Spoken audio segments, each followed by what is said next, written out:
Salut, voilà, ça y est, on est arrivé à Hawaï, on est à Honolulu, la capitale de l'État. Et donc on est là pour faire ce 100 km le week-end prochain, c'est-à-dire dans 3 jours. La course, elle est assez intéressante parce qu'ils ont plusieurs distances. Ils ont du semi au marathon, 50 km, 100 km et même 100 miles.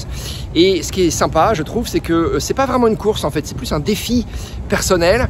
La ligne de départ ouvre à 3 h du matin samedi et puis vous pouvez venir un peu quand vous voulez.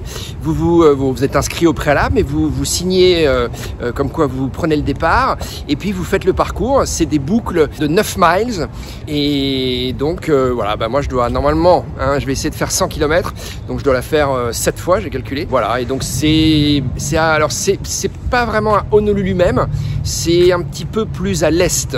Voilà, c'est-à-dire qu'Honolulu c'est sur la côte sud de l'île d'Oahu. Voilà, donc l'idée c'est de vous faire suivre ça sur les réseaux sociaux uniquement. Sur le blog, on va continuer à faire comme d'habitude, de faire monter un petit peu la sauce jusqu'à ce week-end.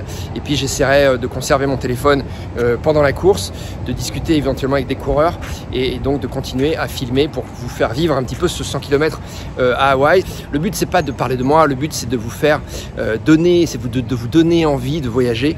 Je regarde toujours du mauvais côté, je regarde ici, alors il faut regarder là. Le but c'est de vous redonner le goût au voyage. Et c'est, je crois, ce qui fait le succès du marathon de New York et des Ironman notamment à travers la planète, pour lesquels les gens se déplacent et en général reste une semaine. Pour moi c'est un truc, c'est essentiel non seulement à ma vie parce que vous le savez, je vis à l'étranger, mais c'est aussi ce qui m'a toujours maintenu, ce qui a maintenu mon amour pour ce sport, c'est d'être capable de faire des voyages extraordinaires liés à la course à pied, liés au sport d'endurance, liés à des courses en eau libre ou liés à du triathlon. C'est presque, c'est 24 heures de voyage, donc ça fait un peu loin. C'est la même chose que pour aller à Tahiti, mais ça vaut le coup parce que voilà, ici il fait toujours beau, toujours chaud, c'est un peu humide, donc en plus en juillet, c'est là où les températures sont les plus élevées.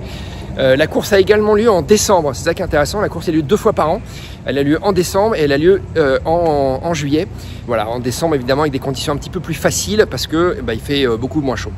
Voilà, donc le blog Endurance Shop en direct, non pas en direct, arrête de dire en direct, le blog Endurance Shop à Honolulu. Il n'y a pas Key Lampai, Key Lampai elle n'a pas fait le bulldog, elle n'a pas fait le voyage évidemment, elle est restée en Californie.